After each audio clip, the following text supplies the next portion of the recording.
Imagine you are a mountain. You are a mountain in the Middle East somewhere, and you are a mountain spirit. You're the spirit of that mountain.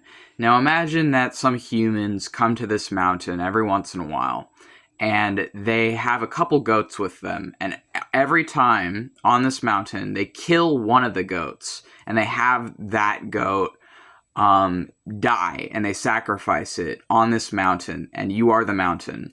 And the other goat they let wander and starve to death in the mountain. And you watch them and you see them do this. And you see that this ritual they are performing is meant to cleanse their entire village of sin. So every time they sacrifice these goat babies or kids is what young goats are called. So they take these kids to the mountain. And they sacrifice the goat babies. They let one live, but it starves to death because they just let it roam free. Or maybe some of them, the ones that were let free, survive. Either way, they do this over a number of years, and it creates an energy. And all of the sin they've prescribed onto these scapegoats. And this is where we get the term scapegoat, is from this ritual. And it was a ritual performed by the Israelites. And they perform it on this mountain. They come to this mountain and they perform this ritual. You are the spirit of this mountain. You watch them do this. You watch them prescribe all of their sin onto these animals and to this place, this physical place that is a mountain. And then this different mythology starts to emerge around your mountain, the mountain that you are. And people start to prescribe sin to this mountain. This is now the mountain of sin because of all these rituals that have been done to cleanse people and to remove people of their sin, and to instead prescribe it onto goats and the goats that are sacrificed on this mountain.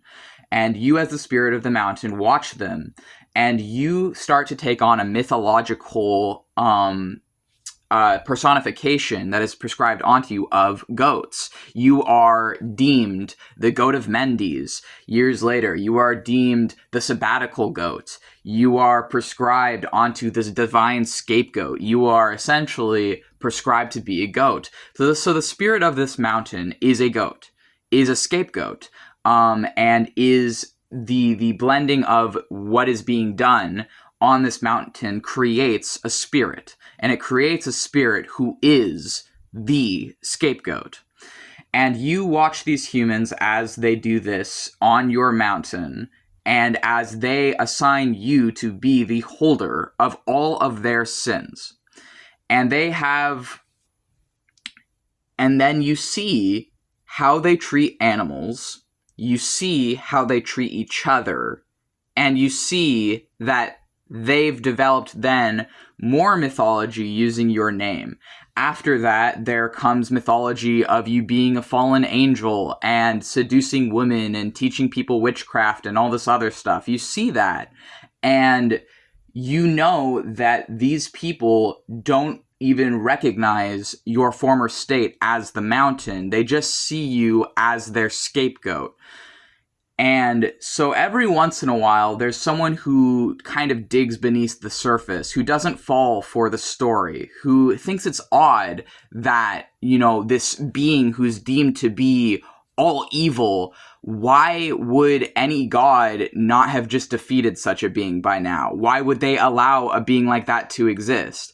You see every once in a while there's someone who digs beneath the surface, and they come to you and they seek your guidance and wisdom.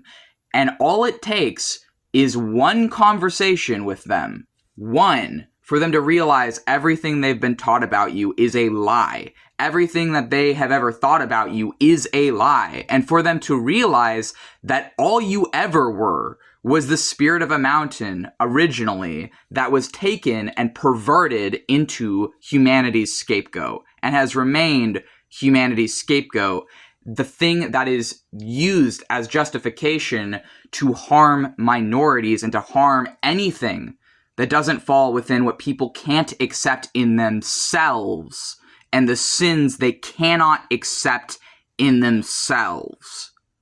And the name of this mountain and the name of this god is Azazel.